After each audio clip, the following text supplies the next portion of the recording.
Recently, the Rolling Hills Zoo in Salina has been seeing some new additions. Not only has there been new animals being born, there has also been a new addition in leadership.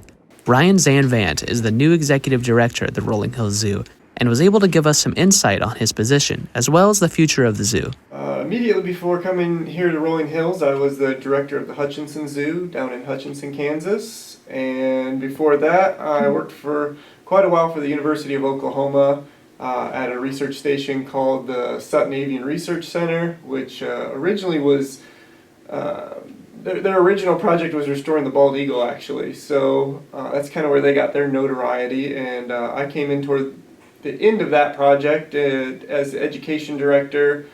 We started a free flight bird program that went to schools around Oklahoma, and we taught math and science and art and literature and history, all with eagles and hawks and crows and ravens flying over the kids and doing different natural behaviors. Through time there, things evolved as I was there longer. I worked with some of our research projects, did a lot of cameras in bald eagle nests, satellite tracking of bald eagles, helped with research projects involving prairie birds, prairie chickens and songbirds out on the prairie, and just through time gained more people management and project management, and moving back into the zoo world was kind of a natural fit. I grew up wanting to be an animal trainer for movies. That's all I ever wanted to do from the time I was really little. Of course, my parents didn't see much of a future in that and kind of pushed me toward being a veterinarian, which I had no interest in. I often joke about the fact that they pushed me to be a vet and said, "What are you going to do if you don't work out in the movies?" And I flippantly said, "I'll just be a zoo director." So little did I know that would actually come to pass over time. But I went and got my undergrad at Butler University in Indianapolis, but majored in biology and psychology, knowing that I wanted to train animals for a living. After graduating there, I went to work for a company called Natural Encounters that did free flight bird programs on a contracts at Disney's Animal Kingdom, zoos across the country. At that company, we also did consultant work training zookeepers how to train animals using positive reinforcement. It wasn't as common of a practice 20 years ago as it is now. So I did that for a while before I went to the University of Oklahoma, and when I was there, I got my master's degree in museum studies, actually. Zoos are museums just with living collections, and just so happens the Rolling Hills Zoo has a pretty incredible museum as well.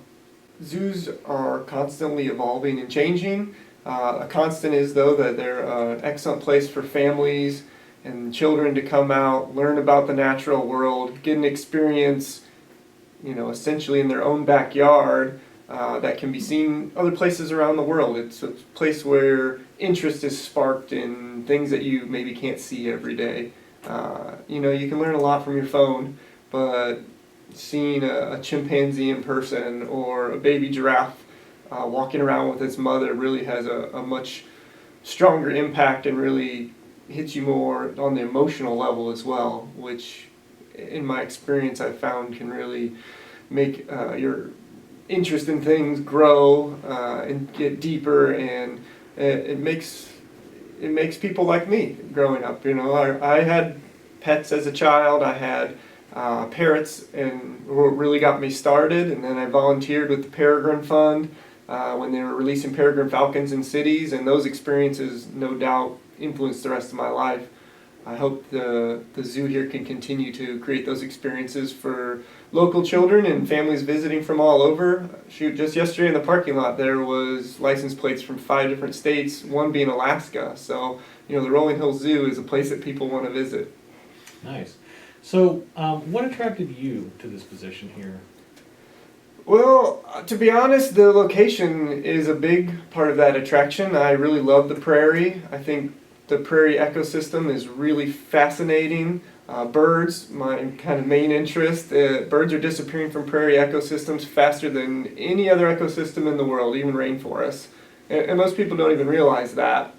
So it was definitely a big draw to be able to look out my office window and see the prairie out there. But on top of that, the Rolling Hills Zoo has a great reputation. One, has a really interesting and varied collection of animals, and has a really great staff that does a great job making the place great for the animals that live here and for the people that visit. What can we look forward to in the future for Rolling Hills Zoo? What can we expect to see change or stay the same, or maybe have you not gotten that far yet? Well, you know what? We're working on those things all the time. Just because a new director comes in doesn't mean that everything stops and starts over. There's projects that are maybe a little delayed because of the COVID virus, but we've got some really neat projects that are coming down the pipeline. But some of the things that are just coming right up maybe aren't new, but they'll happen in new ways. Our education programs are becoming more varied so that we can do things more online. Even our events are changing so that we can still have quality time out here at the zoo, but do it in a way that's safe for everyone and they can feel comfortable coming out and having a great experience at some of our great events. We have Spring Break Go Wild, we have Zoorific Extravaganza, we're still planning for the car show, as I understand, coming up in the future here. Some of our bigger events, like our Zoo La La, those things are going to have to change quite a little bit, at least at this point in time, and hopefully in the future we can get back on to normal with those. But it's kind of a transitioning time now as more and more people are getting vaccinated and the cases are going down, so some of those events are going to be rolling out as we move along and how they're going to work. Awesome. Okay, so this is going to be a really softball question. What is your favorite animal? Oh yeah, softball question, This right? this one's for the kids. Well, personally, I'm very drawn to falcons. Falconry, the sport of falconry is something that I do personally and have been involved with for 20 plus years now, and it all kind of started with peregrine falcons, and it's the fastest animal in the world, you know, over 200 miles an hour, way faster than that slow cheetah that everybody likes to talk about.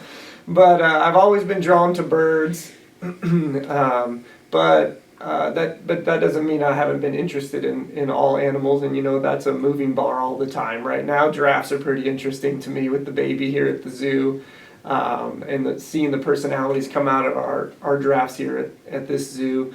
Our snow leopard actually here has become a quick favorite of mine. He's got a lot of personality, has a lot to say, always up paying close attention to the guests and as they're admiring him. So that, like I said, that bar moves all the time.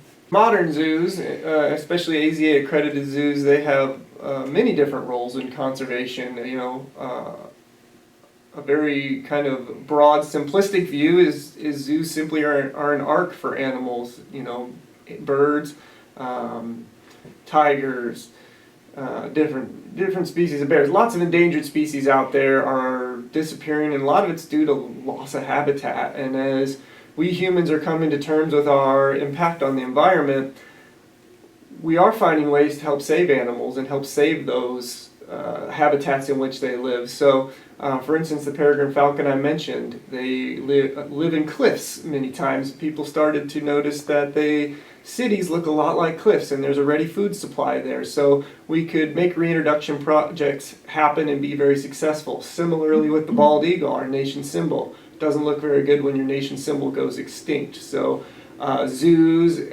scientific groups, other nonprofits work together with massive release projects of bald eagles. And that's just the tip of the iceberg.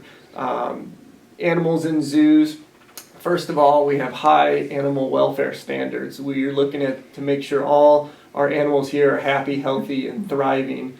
They have the best veterinary care. They have the best, most natural foods that we can provide. We also use science and expertise to make sure that animals are doing what they should be doing. For instance, lions should be sleeping 20-ish hours out of the day. So if our lions are not sleeping much of the day, then we're doing something wrong. So we're making sure that these animals have excellent welfare here, makes them happy.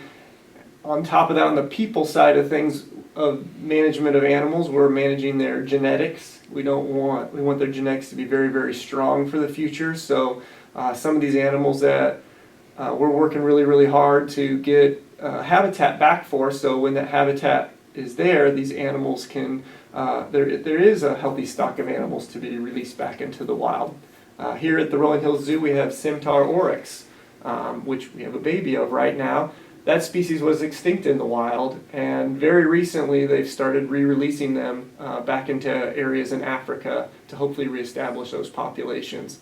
Time will tell how successful that would be, but our zoo, other zoos, other conservation organizations around the world are working really, really hard to help species survive and keep that biodiversity, you know. Joel Sartori, the National Geographic photographer, has explained it really, really well. When the world is doing well and there's high biodiversity, we're not just saving animals, we're saving ourselves as human beings, because we need this planet in order for us to survive. So, and part of how that works is the whole circle of life, everything interacts with one another, and once species start disappearing, it's eventually going to have a big impact on us humans, if it's not already.